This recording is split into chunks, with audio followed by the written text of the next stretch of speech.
All right, and we are back. I am with my co-caster Isaiah. We're getting a little co-casting in before the tournament this Saturday.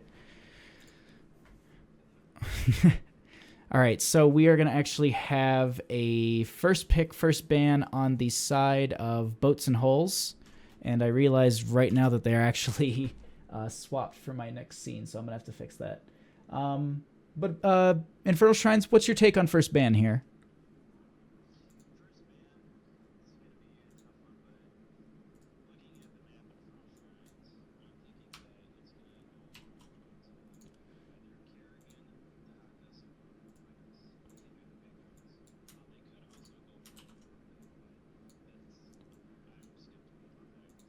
Well, yeah, it wouldn't be surprising if they actually did get that. But what do you think about? I mean, I was kind of discussing this a little bit earlier.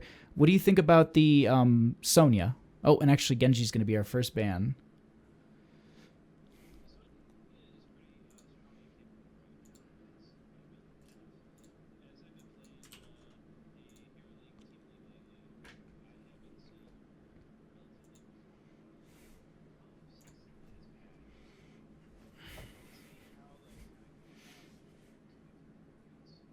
Yeah, that is true. I mean, she's extremely strong, especially as that solo shriner. But at the same time, you can always get. I was gonna say, there's the Anubrak though. Dahaka works really well since it's a 3-lane map and the rotations that he can create with his burrow. But they're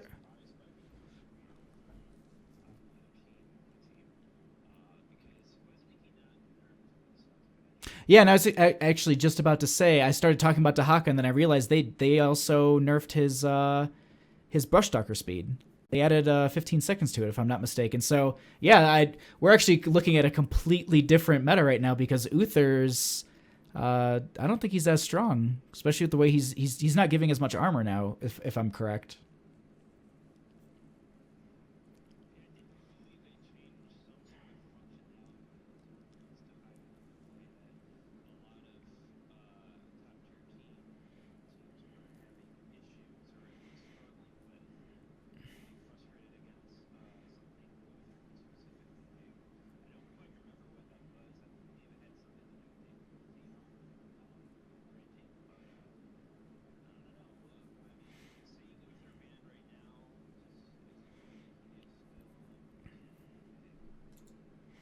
Now, on the side of boats and holes, they're going to be picking up that Vala Tassadar. On the shrines, I think this is extremely strong. The way Vala has the damage output that you can get from the Vala, and as well as the this like Tassadar has is a strong solo laner as well as like shrine clearer too with his AOE.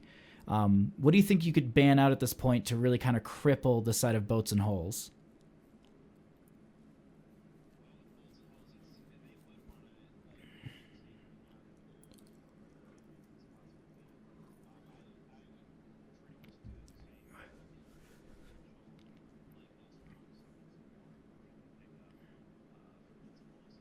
And it's actually really smart because it actually denies that global. I also realized they set me as referee, so I can't see what the hovers are. You have the good view.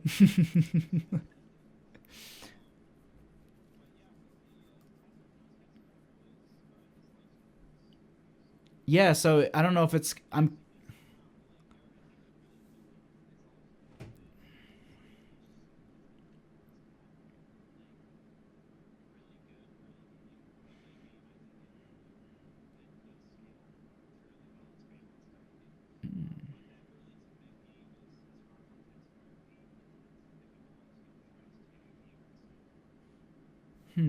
No, that's going to be very interesting. I wonder if the build will change. But I actually am seeing right now there's a hover for a Greymane, which that was actually I was thinking, they're going to need someone to one shrine clear. They're going to need some damage too. They're going to need to be able to dive into that backline. So Greymane ban, that's a pretty good counter.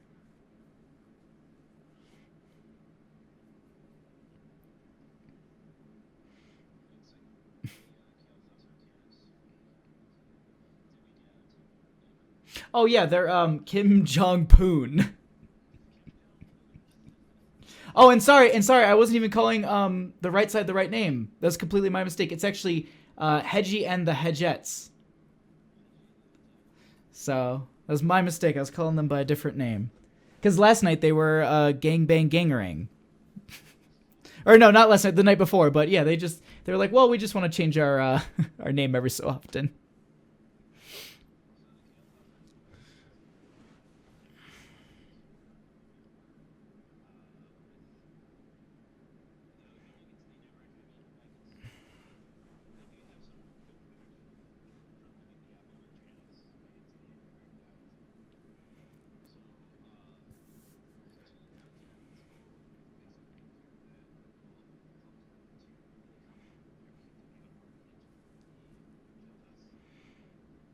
And interesting, I was wondering because I was thinking they're definitely going to need a second support, and the Ariel pairing into that Vala as well is really really good. And I mean Tassadar with his Templar's will at 1, he can actually start to fill Ariel's bar pretty well if I'm not mistaken either.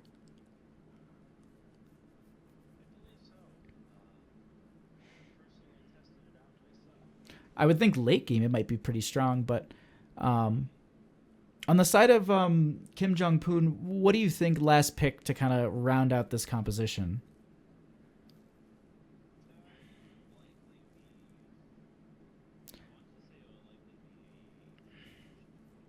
Now here's the thing is though, Sylvanas is still open. She pushes very well with the Punishers, but at the same time, and this is just me kind of wanting to see it. I don't think anyone's going to use it. I was thinking going to be maybe Thrall because he had a couple changes, but Zeratul, pretty good actually. The VP is a good control at post 10. You can split the team pretty well.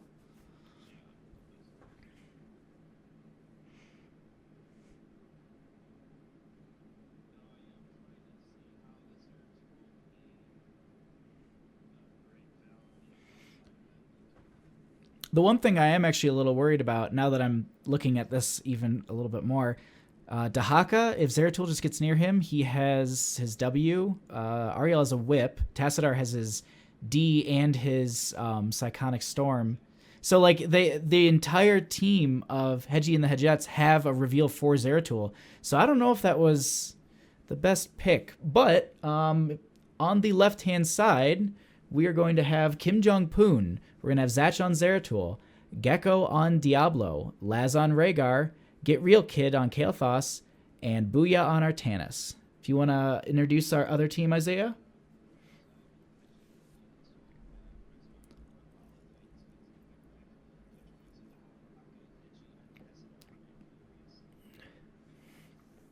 So overall, I mean, looking at just the two comps, which would you rather play on?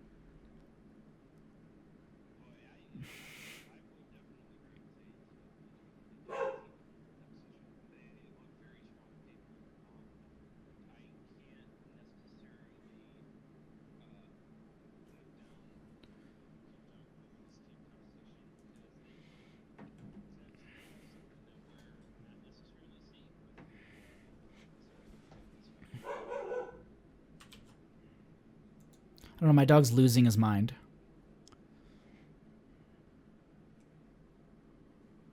All right. So going. Hopefully, there's no one at my door. I was actually really curious. Kael'thas actually did take convection at level 1, so we're going to be looking to make sure that. Oopsie. There we go. Hedgie and the Hedgettes can and make sure he doesn't get those all those stacks all the way through.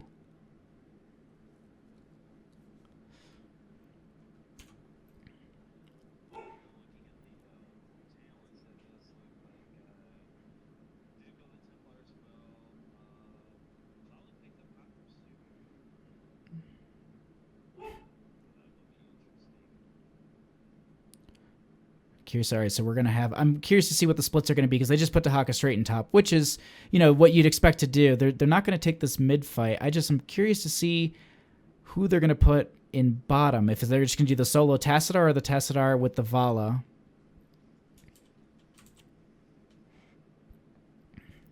We're gonna see the swap on. Yeah, we're gonna see the swap right onto that Vala.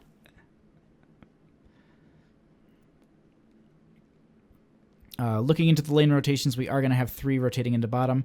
Curious to see what do you think about the laning matchups at this point? If there's just going to be a 1v1 in top, and then you're just going to do this 4-man between mid and bottom.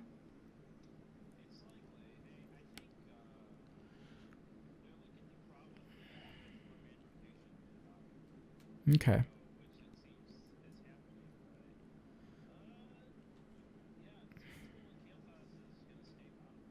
Okay. To watch here, maybe getting. We have to watch here for a potential pick, because with this 4-man rotation and that Oracle from Tassadar, it is going to be hard to have that Zeratul rotating, because he can get caught out very easily.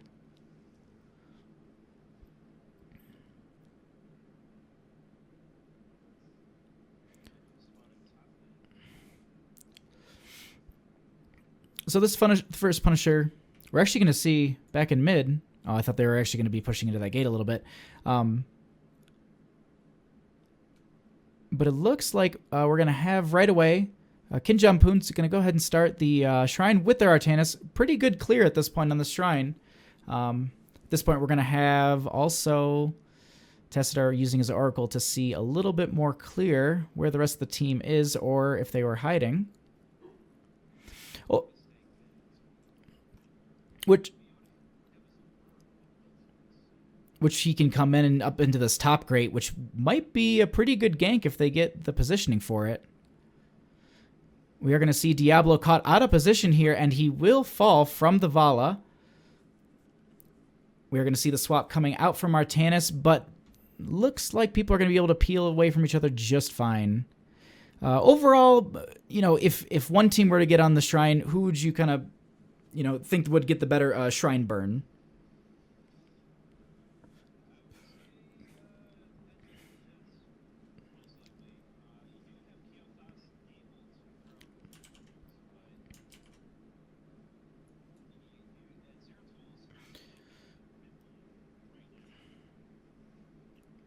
And it looks like it definitely looks like at this point they just said, you know what, let's go for the extra soak. We're going to give up that first Punisher. And, I've seen most teams, well, I've seen not most teams, but I've seen a few teams. Actually, we're going to get the flip onto the Anubrak. He should have the burrow out, though. I was going to say, I've seen most teams actually just foregoing actually pushing with and just getting the soak. But it looks like they'll take this gate and they're probably going to back off.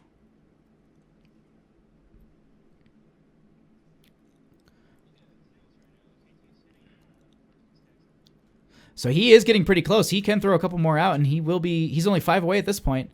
There is the grab onto the Ariel. She does get hit with the bomb, but it's not going to spread out. Vala will get swapped, but she will have the dash right forward. We're getting really close. If they can just keep their KT alive, Zeratul is coming in for this potential fight, but I think Hedgie and the Jets, they see this coming, so they're going to go ahead and back off. They're going to go soak their lanes. Dahaka has actually been pushing in pretty well, though.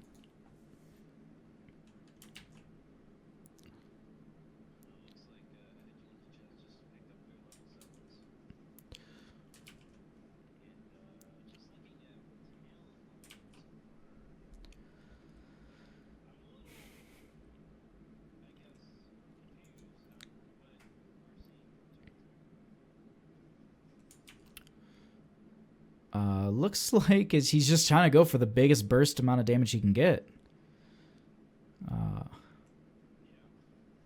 Seeker in the dark. Mm-hmm.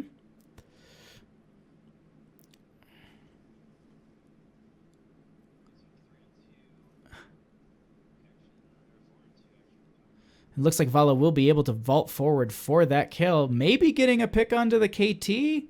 There is the help, but it looks like she will not be getting it.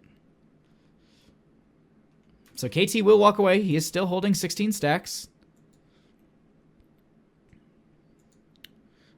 Looks like they're going to take this aggressive camp here. This is going to be extremely useful for them because of the fact that it is in top. So they're going to have to force one of the members of Kim Jong Poon to stay back for that clearing on that camp.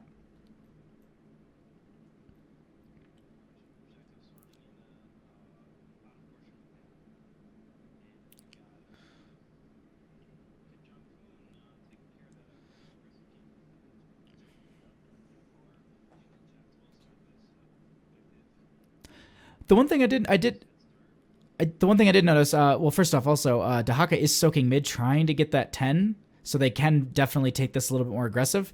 But Diablo actually rotated all the way top just to clear that camp, and Artanis was already there with KT. They didn't really need the Diablo. So it was a little bit of maybe a miscommunication, but Diablo will just be... Zeratul is on the backline on this Ariel. He does have the Singularity Spike on her. We're going to see Artanis trying to Blade Dash, but they are going to get the Punisher on the side of Hedgie and the Hajets. Diablo is getting melted by that Tassadar. Looks like Vala will be able to vault forward. That should guarantee the 10.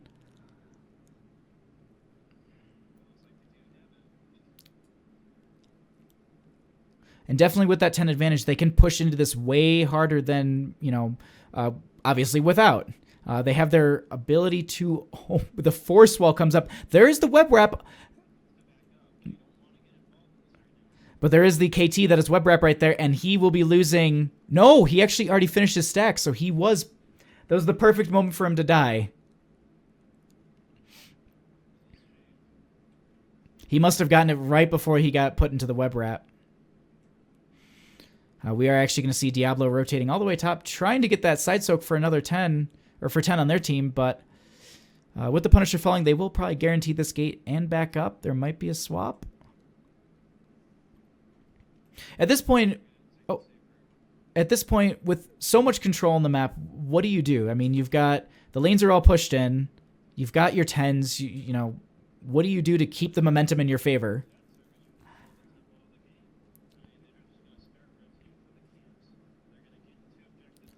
Oh, that Zeratul tried to do an aggressive VP to get his team in there for the fight, but he ended up just killing himself.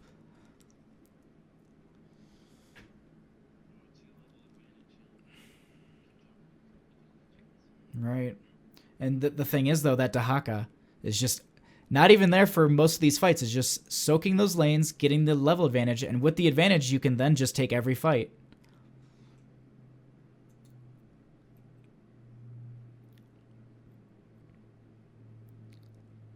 We're going to see Dahaka.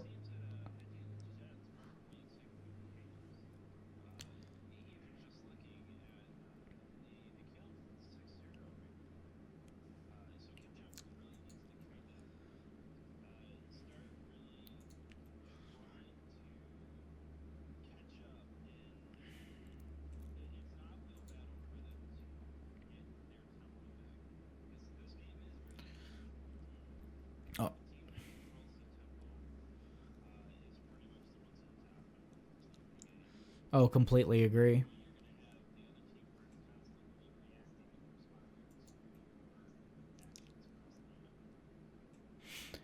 The one thing that I think that if they can just get one single pick, and then they can take like a 5v4, they might be able to get this. I mean, if they can get that Ariel or maybe even the Tassadar, I think they can really just turn some of the fights around. But the KT does throw out the bird. There is the swap onto a Nubrak. He has the burrow.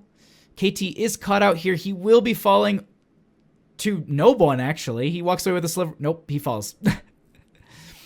But we are going to see Vala chasing down the Rhaegar, who does get the Ancestral onto the Zeratul. Nubarak does go in with the burrow. He does get the pick onto the Zeratul. Looks like he's just going to back off of that Diablo. And this is the opposite of the situation you wanted to see out of Kim Jong Poon, huh?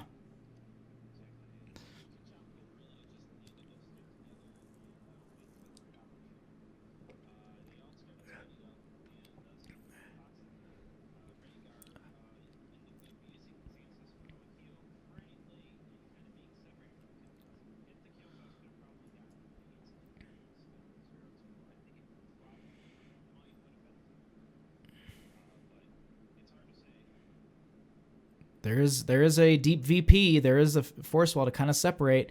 Might be losing the Vala here if she doesn't have the vault, or she's gonna get body blocked. There is the blind on her, and they guarantee that kill. And this is exactly what you want to see from the side of Kim Jong Poon. Looks like Dahaka will be falling here as well, trying to get that extra kill onto the KT.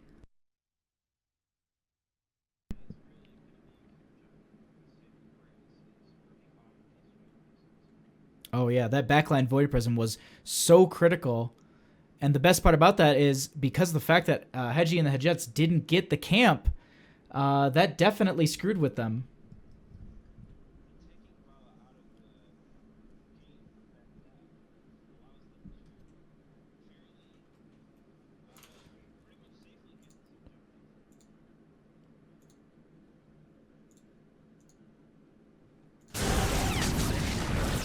All right, someone in chat just clarified that I had a sound issue,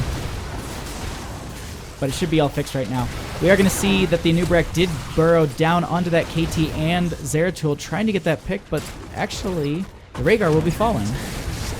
Kim Jong Poon is able to pick up the Punisher, so that's a plus for them at this point. It's a good thing they took a Punisher away from Hedgie and the Hedgettes. That is actually be extremely critical for them. They'll be able to burn this down right away without a single problem. So at this point, they'll need to start picking up some Merc camps, start clearing the lanes, start trying to get back in XP, and start getting their rhythm back in this game. Yeah, that's definitely going to be...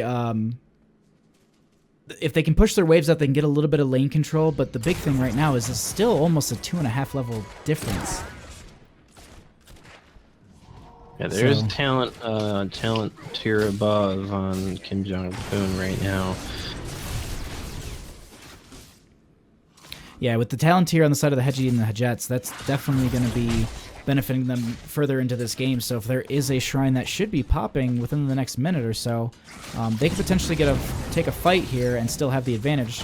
But there's that deep line swap onto the Ariel. The Aegis does come out on her. She is going to be able to stay safe. Anub'arak is there to kind of soak a lot of that damage. He web wraps someone to keep them from getting the engagement, but the VP did come out. There is the swap. Anub'arak is just bodied into that corner. But we will end up seeing the Rhaegar falling. We're going to see the Diablo falling. He does have souls, so he should be right back up. Ooh, that deep line swap would have actually been pretty bad.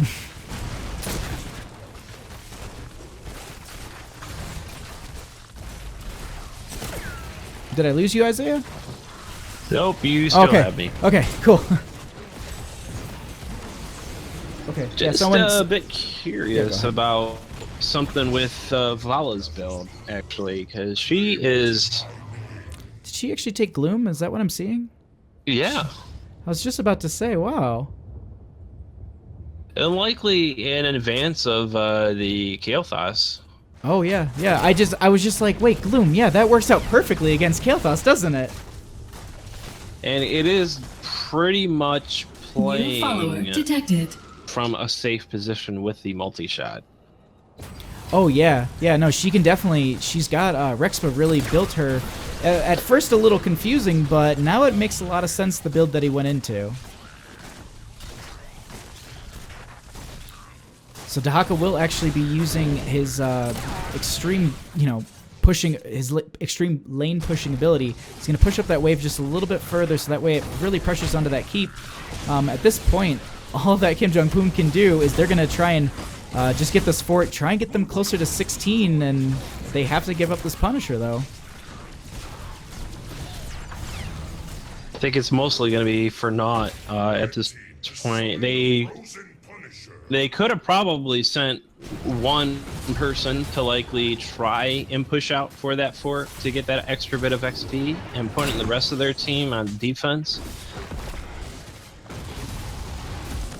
But that's definitely, it's gonna hinder them here because looks like we have Hedgie and the Hedgettes. They're gonna pull a number where they split the team. You have to either defend the mid keep or the top keep, and do you want to take the fight or do you want to just take the Punisher? But we did see the APOC already baited out. There is no Phoenix from KT, but on the side of Hedgie and the Hedgettes, they have all their ultimate still. The Void Prism is there, so he can get into that backline, which looks like Zeratul's posturing for. Nice grab by the Dahaka on the Dodabo.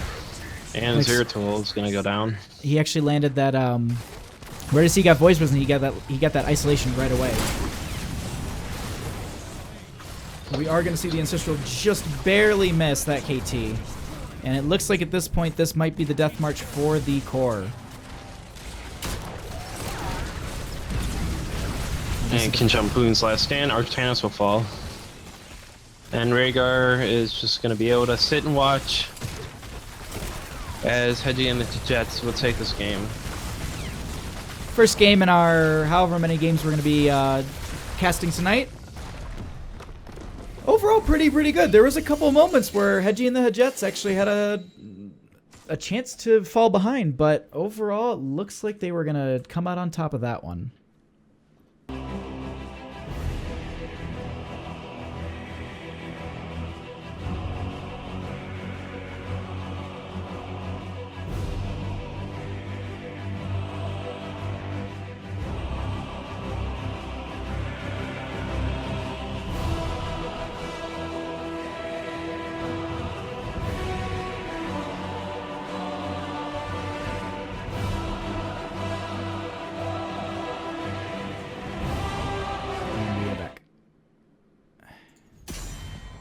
All right, we are back with our second game. On the right-hand side, we have Hedgie and the Hedgettes, and on the left, we have Jong Poon. With me, as before, is Mr. Isaiah. How are you? Hey, I'm doing well. How are you? Great. So, in our second game here, we're going to be going into Curse Hollow.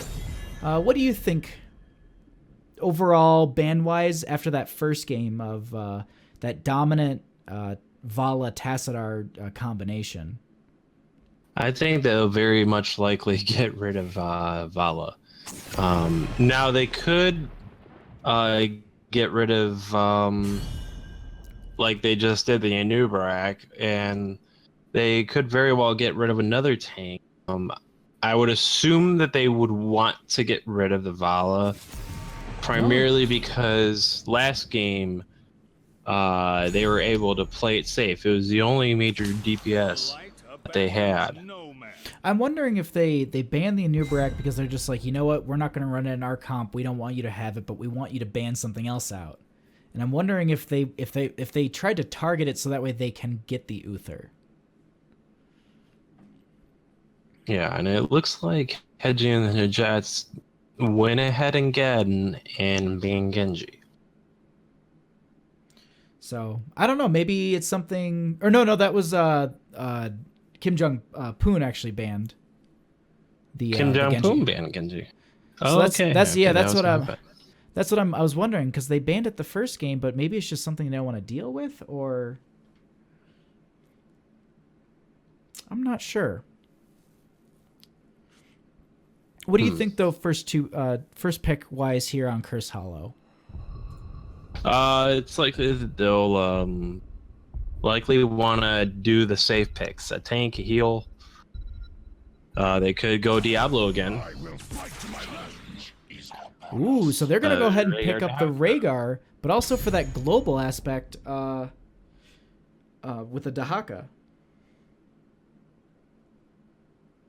Curse Hollow is going to be definitely important for them.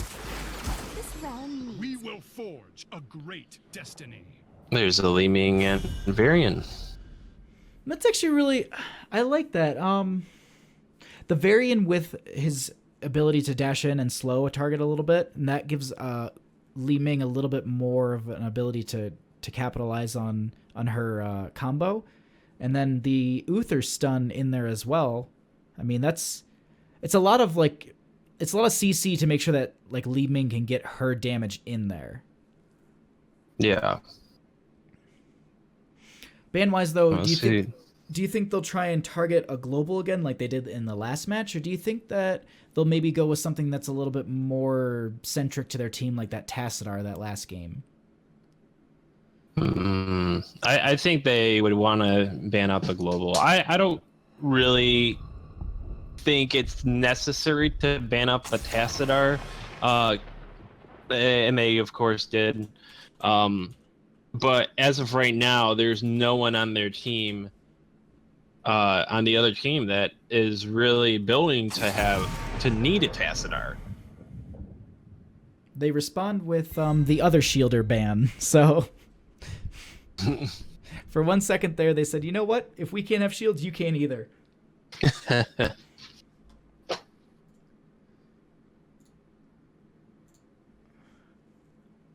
Let's see what these next 2 picks are going to be. It's likely going to be your main carries. No, they could go for They the could double do a global, second take and a carry. but I They wouldn't be could do surprised. a double global. I wouldn't be surprised though to see the Falstead though either. It's not insanely like popular, but you Falstead could. is pretty. Yeah, on this in Cursed Hollow, Falstead is a good pick. Yeah, because I was thinking they could go if they wanted to just lock in like a solid tank and tier, like so they could go like Falstead Tyrael.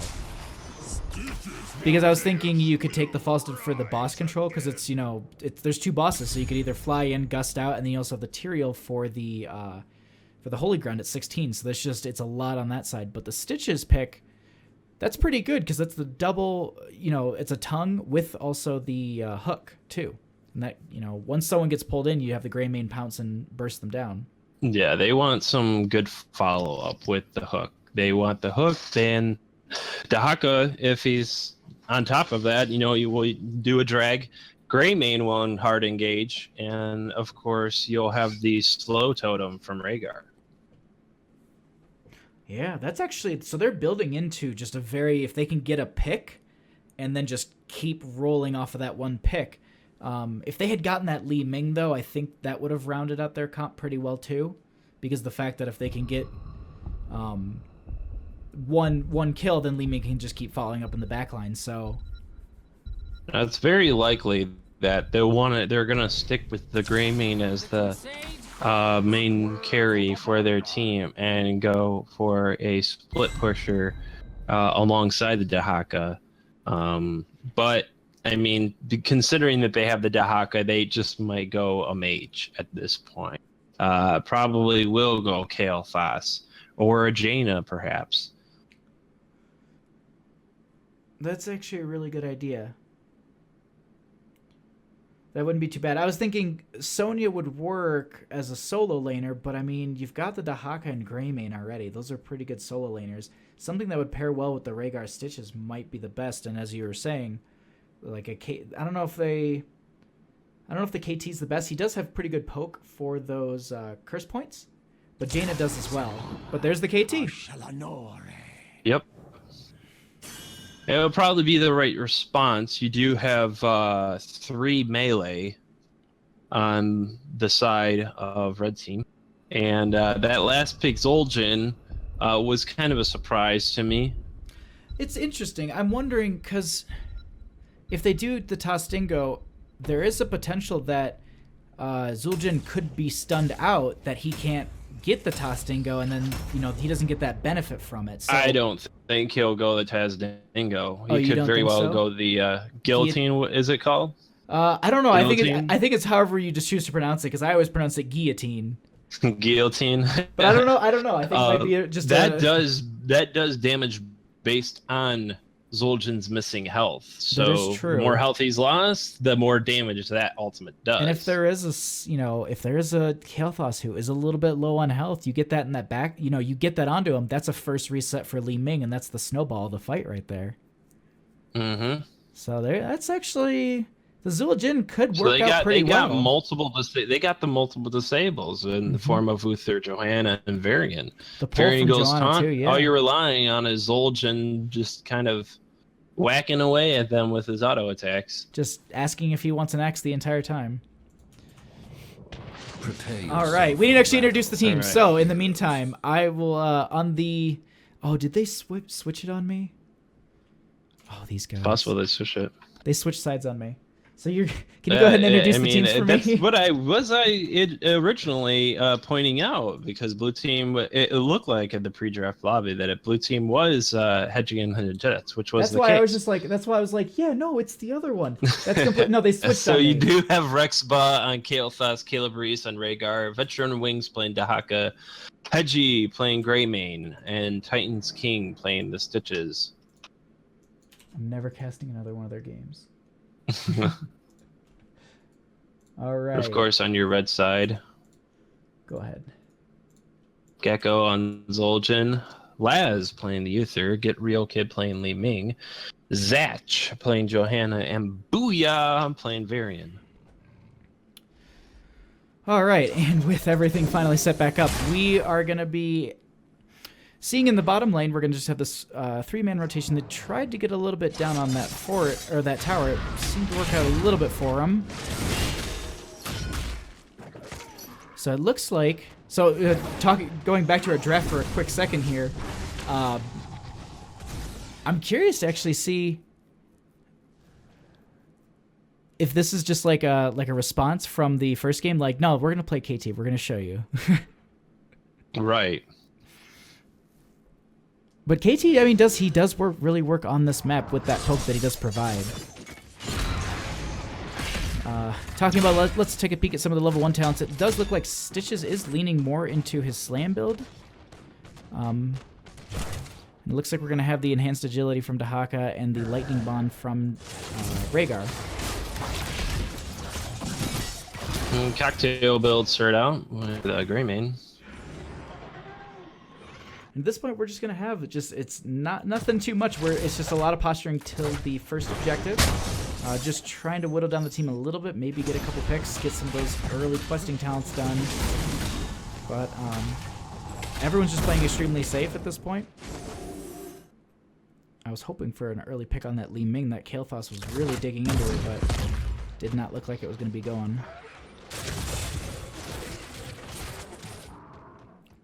Yeah, I think that Kim Jong Poon is gonna have a better game here.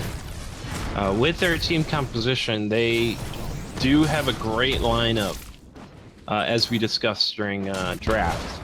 Oh yeah, Against they've got a Hedging whole Majestic. lot of control.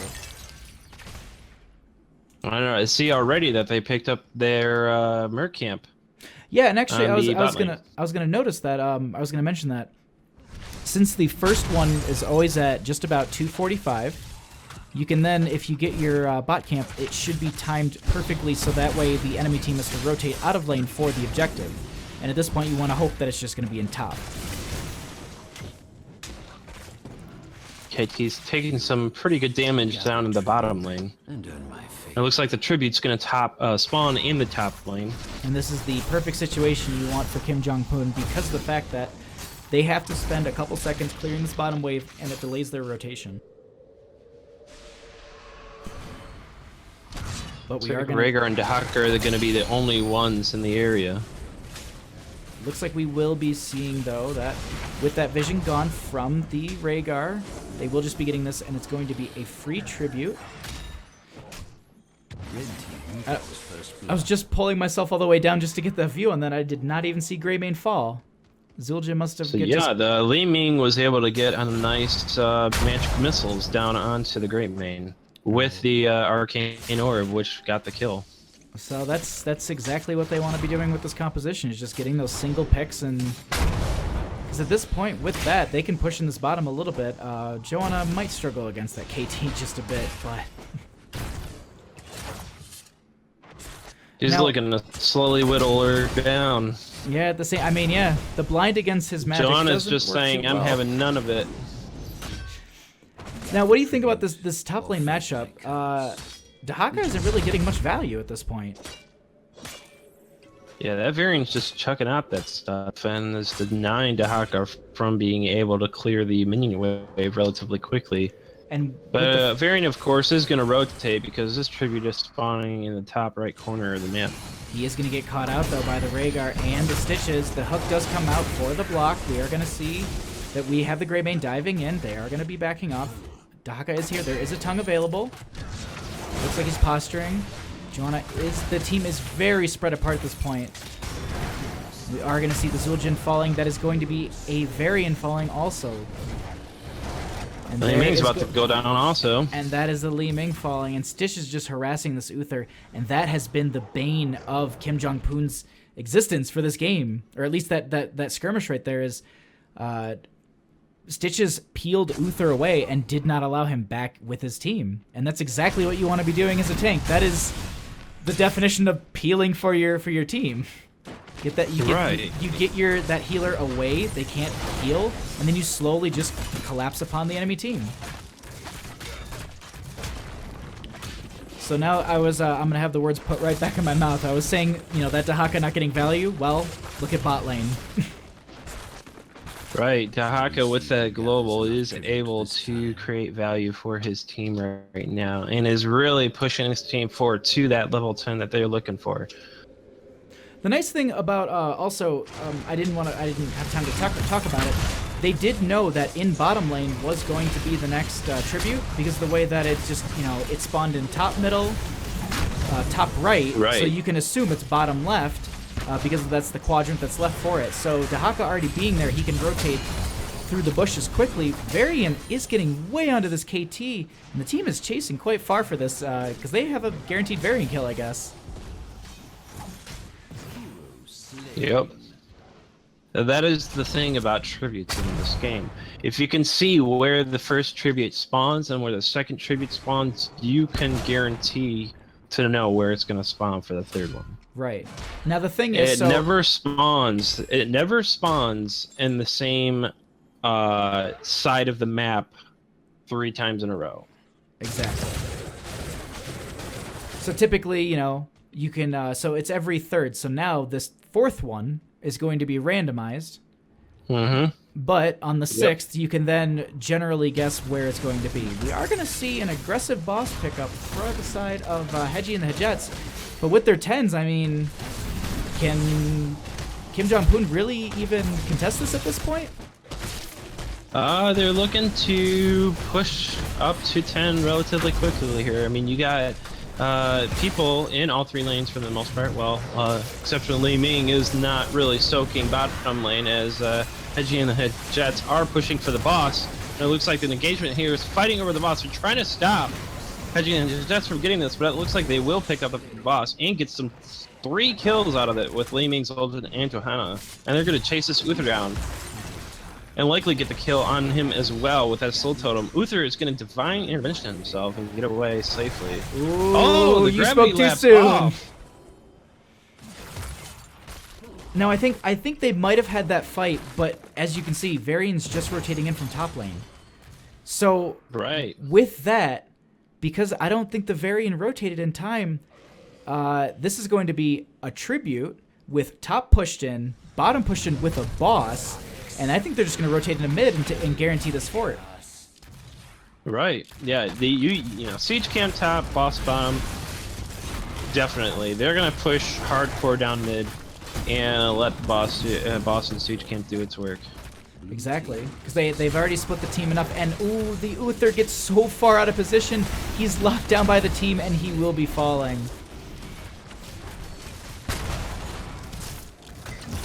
We're gonna see Li Ming just trying to get a little bit of that poke damage beyond the gate. The hook comes out and just barely misses.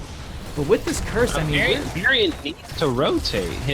I mean, you got Hedgie and the Jets like pushing here. They're on. Now he finally did a Curse Ball did come out, but there is the Colossal Smash. nice pickup. That is very good, though. That is their main. Well, that is their range damage done. They can get the pick on this Greymane. That is extremely beneficial. The orb just misses, and the Ancestral gets him.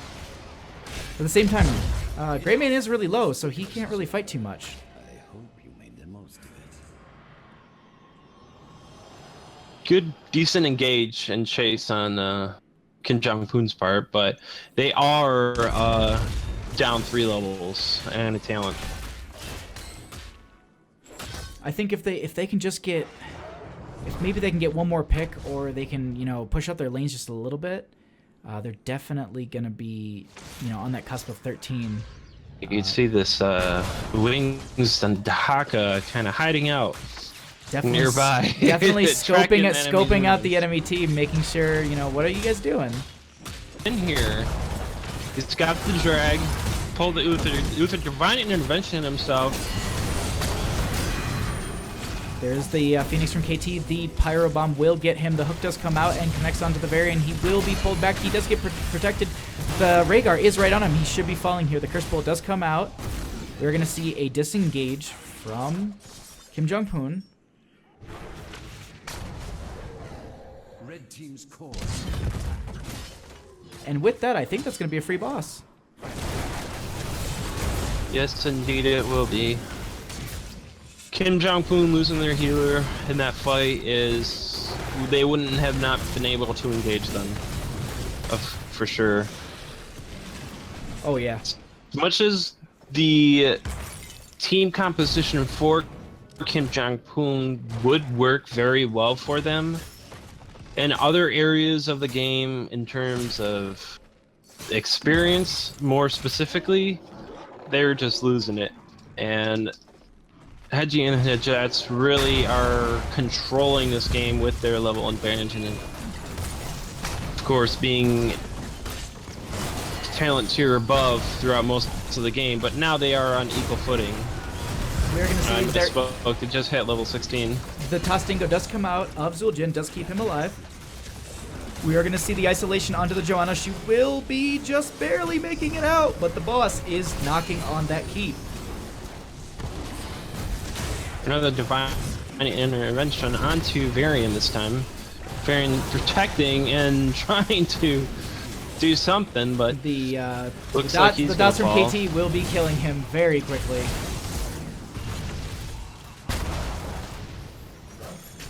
The hook is there onto the Uther. The curse bullet does come out. Li Ming does get an orb, but it does not get enough damage.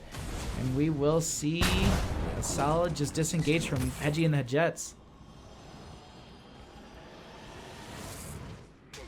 Meanwhile, in bottom, I will say this: that bottom fort is gone, so they did get that one benefit, but we do have a curse point up, or a tribute point up. Now, at this point in the game, when you have this much control, like, what do you do? I mean, there's 2 camps left on the map. Do you just get the camps, and do you then just go around looking for fights? Do you posture? What do you look to do? This is the biggest thing that Kim Jong-Poon needs to start doing, is they really need to focus on making sure that the rest of their forts stay alive. They are going to need to really turtle this and try to not let them pick the engagements. They are being kind of aggressive at this point, and it seems that Gina just kind of want them to come out and meet them in combat. We are going to see that Li Ming just get chased down, hooked. And there's the Gorge. There's someone in stitches. So we have the Joanna. She does get the shield out. There is a slight stun, but there could be a drag from Wings. No, it looks like Rhaegar will confirm that kill. The tribute in the literally perfect spot for them. Tostingo does come out, and it looks like they're just going to stand around. And that is going to be another tribute point on the side of Hedgie and the Jets. They'll go ahead and likely pick up this boss at this point for bottom, push it out, and if they'll likely end it right here because they do got a siege camp up top lane, and of course you'll likely have Varian or Li Ming go and take care of that very soon. But they'll go ahead and push with this boss, get the last fort in bottom lane, and call it a game. Well, you can also, at the same time, I'm wondering if you could just push up the lanes, get the curse, and then push in with the curse to guarantee that extra. Or do you think they're just going to say, you know what, this is our game, we're going to take it? They have a level advantage. They definitely do. They have, but they do have to go through a keep front gate and a keep. Of course, the constant poke from Li Ming does kind of make it a little bit difficult. If you get your front line in place and your healer not in any real danger, then you can do some pretty good damage. We're going to see the Divine Shield come out from Uther onto the Zul'jin. There is so much damage. The drag does come out onto the isolated Joanna. And this boss will just be chunking away things at this point. This is a 13-minute boss. The hook does come back out onto Varian. He will be targeted down, and the blast on the ground picks him up as he's walking away. Now, mechanically, Hedgie and the Jets are on top of it. They're doing everything they can, as I discussed the last game, to control the tempo of the match. And it looks like we're going to see the Tostingo come out here just to buy a little bit of time, maybe get a kill onto Caleb Reese, but we are going to see as that global, Dahaka still went and got the curse. They have the curse point, and then he just, Dahaka NASCAR'd right back into the fight.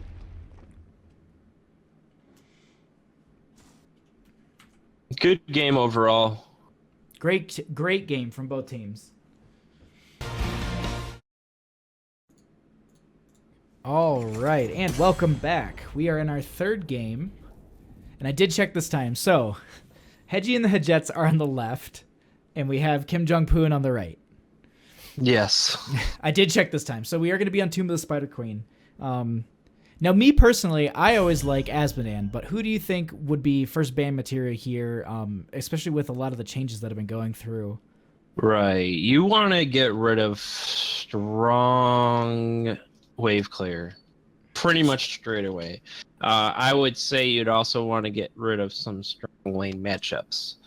So What do you think either about the Gul'dan on this map? Gul'dan is pretty strong. He needs. I don't want to say you necessarily want to straight up pick Oreo with Gul'dan because that is the typical like. You can pick Gul'dan. Let's pick Oreo. But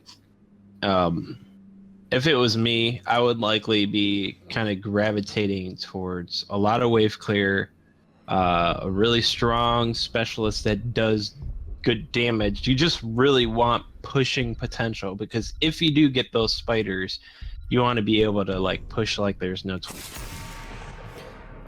Speaking of like pushing power, since it is like one of the smallest maps, do you think that Nazebo might be a priority on this map as well? Nazebo would actually be a very good pick for this map because he can be able to rotate really quick to pick up even more minion waves for his Voodoo Ritual. Because you can really get those stacks pretty quickly, especially on this map, right? Yeah. Oh. Yeah. We are going to see. So he'll be hitting that 175, 200 stack range really quickly. Oh yeah. First pick a Nubrak though. It's a pretty solid, safe pick to get your tank right out of the way because now you can just focus on, getting a solid main healer and then range damage and maybe an off tank, or it's just it seems like there's less top tier tanks and healers that there are with other classes that you can kind of filter in. Right. You don't really want to reveal your hand right at the start of picking in draft. That is true. Now, looking at what they'll likely pick, judging based on the last couple games, they might go the same direction. Ready for duty. This is interesting. The Stitches and the Zarya. So you can probably assume that they're going to go the full slam jam with the Stitches. And then have Zarya focusing more on a shield build? Yeah, well, not seeing why the Stitches was paired up with the Zarya. There are better combinations. Could it be some sort of wombo with the hook into Graviton Surge? And because you can take Fishing Hook at 16, so you can technically get like 2 heroes at once. I'm not sure on that. Most really good Zaryas that I have seen always tend to pick Expulsion because of the great zoning potential for it. That is true, especially with this map having so many corridors. Right. So I don't see Zarya picking up Graviton Surge. Now, Hedgie and the Jets will pick up Tassadar and Oriole, the Devil support. Just like on the first game on Infernal Shrines. Yeah, that Tassadar is something to be feared because those force walls, that first game force wall, those were not fun to play against. Right, and they could we see another Vala pick on the side of Hedgie and the Jets? Well, I think this rounds all the way back to our beginning discussion. I think you either ban out the Gul'dan here, or you pick it up yourself. That they could ban out the Gul'dan. They could see it. But actually, banning out the Sonya, at least in my opinion, that's a pretty strong ban, especially on this map. I mean, it's very, very strong solo laner in the game. Yes. But I mean, Dahaka is. I mean, globals aren't very much of a priority in this map, but Dahaka is actually a strong. If you ban out the Sonya and then you maybe pick up the Dahaka yourself, it's not a horrible idea. But they do already have kind of 2 tanky people. Right, and I think they will. Hedgie and the Jets will pick up Vala again. just looking at what they're considering for the ban right here in terms of Kael'thas, that would leave Kim Jong Poon with a couple different options. They could I'm here to do the Jaina, I'm and interested. with their healer, the Malfurion. Malfurion, yeah, the Jaina. I mean, she does have pretty good wave clear, but that's what I'm kind of going back to that Gul'dan. Wouldn't he be a Yeah. little bit stronger than picking up the Jaina? No, not necessarily. Because now looking at how they're kind of rounding out their team, Zarya could very well go Graviton Surge. If she's able to land it, then you also got a root and some slows from Blizzard and Cone of Cold to back that up. Well, and you can also combo that Graviton Surge into a Twilight Dream as well as a Ring of Frost. So there's a lot of scary things on the side. But even then, it's probably expected to see the Expulsion Zone to be coming out with some sort of Ring of Frost and hook. But in terms of hard engage, they don't have it right now. No. I think they are looking for a little bit more on the pick side. There's that Gul'dan. Getting the hooks. Yep. I was wondering if they were gonna go Gul'dan and then someone. I have to skip over the Greymane conversation. Diva, okay. She is. I mean, she does basically have a double life bar, and if she does go for the not the bunny hop. Well, even then, bunny hop at 10, like they've actually got a lot of slows and roots on the side of Kim Jong Poon. So that might combo well. They're not. They're going to be lacking in a lot of that damage, though. I mean, that's why going back to how Stitches and Zarya, they don't really fit together all too well. They don't complement each other. Now I could see perhaps the Diva and Stitches somewhat complementing a bit. Potentially, but even there, like the Diva pick was just threw me off right there. I'm starting to and this is maybe this is maybe tinfoily theory crafting. What if you had some sort of, roots with the Ring of Frost, or even if they did do Graviton Surge, which I doubt, but you focus around slowing the team down so much that you capitalize on those Diva mech explosions, and that's your wombo. Like, the slows, the roots, and then you get them right.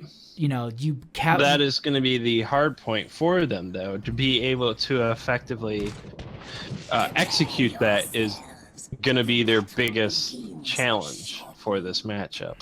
Oh yeah. Well, speaking of the matchup, on the left-hand side we have Hedgie and the Hedgettes, with Rexpa on Greymane, Caleb Reese on Ariel, Veteran Wings on Gul'dan, Hedgie on Tassadar, and Titans King on Anubarak. And of course, on the side of red, with Kim Jong Poon, you have Gecko on Diva, Laz on Malfurion, Get Real Kid on Jaina, Zatch on Stitches, and Booyah on Zarya. I like the extra emphasis on that. All right, we are going to see the Winter's Reach, the upgrade for the range, typical. Yeah. Yep, typical pick for most Jaina players. I don't really see any other option to pick for Jaina because that is just such a great talent to have to pick out those kills. Oh, that is extremely useful. We are going to see a small skirmish here, but that Gul'dan, I'm curious, did he actually went Fell Flame on this map? But that's actually going to work out really well, mostly because of the fact of being able to throw those out even more and doing more damage with them is going to be extremely useful late game for the quick soak that you can get. Discussing. Let's take a peek at the lane matchups here. We're actually going to have Tassadar versus Zarya on the bottom, and then we're going to do this 4-man rotation in mid and top. What do you think about that? Because the map is small as it is, they're going to be constantly rotating. Kim Jong Poon specifically is going to be constantly rotating because they do kind of have that pick composition through Stitches, Jaina, and Malfurion. But as far as Hedgie and her Jets, I think they're just doing a 4-man rotation mid-top, looks like. I think it is going to be a little bit more beneficial for them, and it's way more simplistic. Right, and so looking at this pick with the Zarya kill, good job on the part of Anubrak with the spikes. But definitely the stun is coming in there, and now that I'm looking at this more and more, what I fear is that post 10 with that force wall potential, you could whip. Oop, there is the hook onto Ariel. She does get the whip away. But I was thinking the whips into the force walls, and then you can definitely capitalize with that Gul'dan, because if someone's standing still, I mean, that's exactly what Gul'dan wants. No, this is the biggest issue for Jong Poon right now, is they really need to start capitalizing on this, the soak, because you look at Hedgie and the Jets. All they're truly worrying about right now is just rotating mid top to clear those minion waves. Now, if they happen to get a pick in the process, great. Whereas Jong Poon, they really need to start picking up on this and answering in kind. That is definitely going to be the struggle of them for this game, because it looks like they are slowly falling behind in that experience, as you were saying, because they're not making these quick rotations. Hedgie and the Hedgettes, they are doing exactly what you want to do. You get the wave, you clear it, and you collect the gems, you put them on your tank, smartest thing you can do, and then you just rotate. You don't fight, you avoid the fight. Look at Titan's King. He's just walking around the damage, avoiding, he's just not taking any necessary damage. They're just going, we're going to soak, and that's it. Well, that's the problem with, I think, Jong Poon's composition right now, is they don't really have the greatest wave clear for something like that. They do have it in Jaina. That's about it.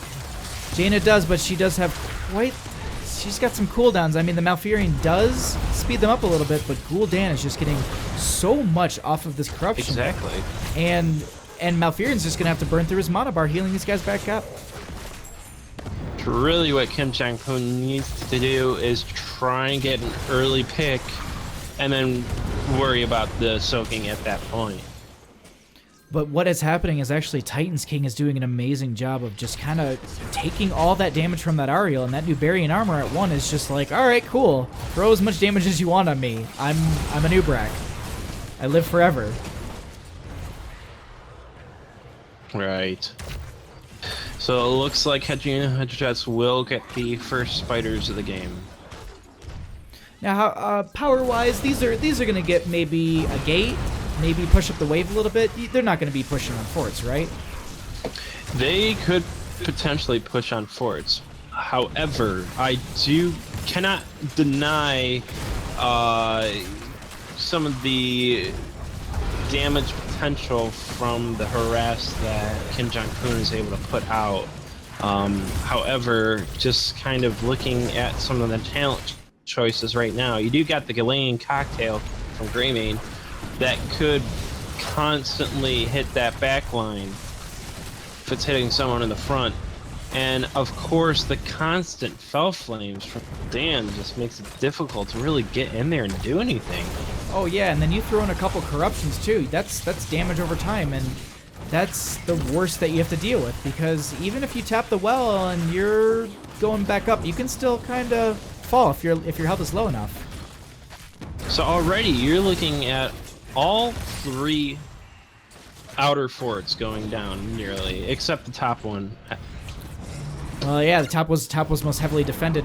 Mid was just left alone for the longest time, and Tassadar just, as he was getting most of the game, he's just been getting a lot of free push in bottom lane.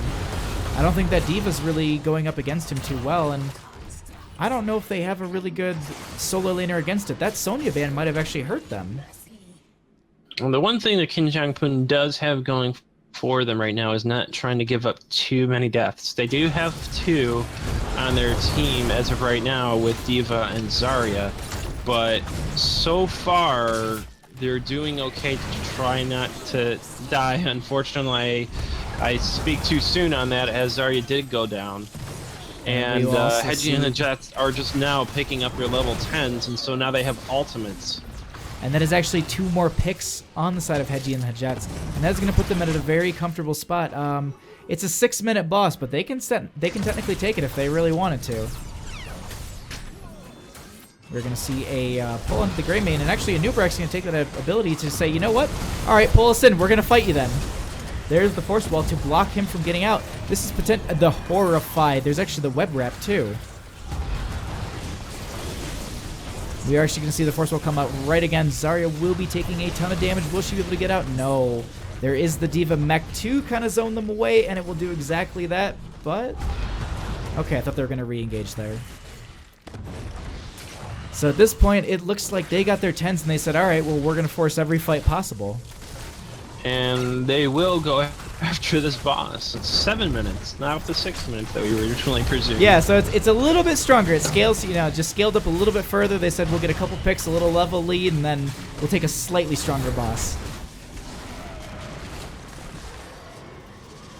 So at this point, whew, what do you do? Yeah, it's tough. I mean, you've got all 3 outer forts down. You don't have your ultimates, and you got a boss pushing on you. This is spelling huge trouble for Kim Jong-un. This is definitely going to be a very hard defend, especially with almost 13 on the side of Hedgie and the Hejets. Stitches is getting zoned out here. The Nubrek dive does come in, and so does Greymane. It's going to be a deleted Stitches. There is the web wrap out. Beautiful stun from Oriole onto the Stitches into that wall. Oh yeah, and that's what started it. And then the Zarya got web wrap, and they capitalized on that right after with that force wall right behind her and the whip. And this is going to be a 8-minute 30 keep. Greymane will get another dive onto that Jaina. She will be falling as well. Stitches is up, but the force wall is there. Malfurion is really low. Diva gets pinned between the bug and the wall. Horrify does come out onto the Stitches. There is the Cursed Bullet onto him, and he's just going to get melted. The death timers are so low, they're just sitting at the core, cleaning them up every time they spawn. It's just a back and forth engage after engage. And eventually... And they're looking to end this. Eventually, Hedgie and the Jets will have to go up against a team with 10s. Ario will die from the fort, actually from the keep, and that's the worst case scenario for them. Yeah, now that Kim Jong-un has ultimates, they're looking to pick up some kills here and start trailing back, if ever so slightly. You know what? With those 2 picks, that gets them a little bit of momentum. The nice thing at this point is that only top lane was like super pushed in. So they can rotate into mid, they can push it out. With the fact that they're going up a team with a healer and 2 assassins, their main healer just got back up. They can bully them a little bit here. Maybe if they get this hook onto the Gul'dan, they can get a pick. The roots are out. Diva is there body blocking, and it looks like he will be falling. And this is exactly the snowball they wanted to start. These staggered deaths. Good pick from Kim Jong-un, and that's what they need. They really need to start kind of snowball after snowball if they can get these picks. Now, at this point, I'm wondering how Hedgie and Jets is going to respond in terms of with the ultimate now that the other team has. I agree. It looks like they're actually going to be taking an aggressive invade here, potentially. No, Hedgie does not scout it out. Sorry, I missed that. I was thinking that Hedgie was going to come in for that flank, but Malfurion will actually be falling. And it looks like at this point... Oh, go ahead. Yeah, I have to mention here, as a main Jaina player, I've really never seen a whole lot of what Get Real Kid is doing with Jaina here with the Frost Bolts. He's getting them out, but they're definitely... I mean, I don't know if he's utilizing them to the best of his ability. He's getting the damage up, but the Horrify does come out. There is the Force Wall. There, Diva is by herself. There is the slow. Greymane does get onto her. Ariel does get the slap. Jaina is out of position. She is going to get bodied across the map. And this is going to be... Oh my god. But Zarya came out of the web wrap, and I didn't even see that she was in there. There is the Twilight Dream from Malfear, and it'll be used just to kind of push them back a little bit, but they are definitely going to be taking another keep at this point. I was going back to what I was mentioning concerning the Frostbolts, because her talent build is all Frostbolt at this point. So it's quite interesting coming from Jaina player perspective. That's not the normal talent build I would go, and it is quite interesting. You got some piercing from her Frostbolts, as well as a reduced cooldown and a restoration of mana. I think they were definitely looking to capitalize more on that, what we saw earlier with that Gul'dan hook that we saw when he got hooked and then rooted. I think they were trying to get more of that, machine gun Frostbolt. So you get the initial slow, the root, they can't get out. Then as they're running and slowed, you just keep throwing out those Frostbolts and you can get that last little bit of health. But right. Hedgie and the Hedgettes, they said, you know what, we'll let you guys have a couple kills, but we're just going to come back and, push in your top and bottom keep and then steal a second boss. Of course, Kim Jong-Poon right now still trying to clean up lanes, push back these catapults as far as they can. In the meantime, of course, Hedgie and the Hedgettes is going to pick up the second boss of the game. It's going to be a notice out of the team, out of Kim Jong-Poon, but they are going to be just late to capture that boss. Nubrak does come in for the side. There is the Curse Bullet out. There is also a Force Wall. The Ring of Frost is there onto the Greymane. He is Crystal Aegis, so he will be safe here. He does get the disengage. There's the Horrify. Malfurion is way too far forward. He gets the Twilight Dream. Greymane does come back in for the kill. Diva is there to try and kill the Greymane, but she's going to get her mech destroyed. We're going to see a Nubrak in that backline just destroying that Stitches. They do get the pick onto Greymane, but Zarya is going to be falling from the Tassadar. Nubrak does get onto that Diva, and we're going to be seeing her fall as well. Excellent engagement from Hedgie and Hedgettes. Looks like that Kim Jong-Poon is calling GG's, and they did have a real chance there, if you didn't notice. The engage from a Nubrak was really good for them. The Ring of Frost did be able to get out, but of course the damage spread on Kim Jong-Poon was significant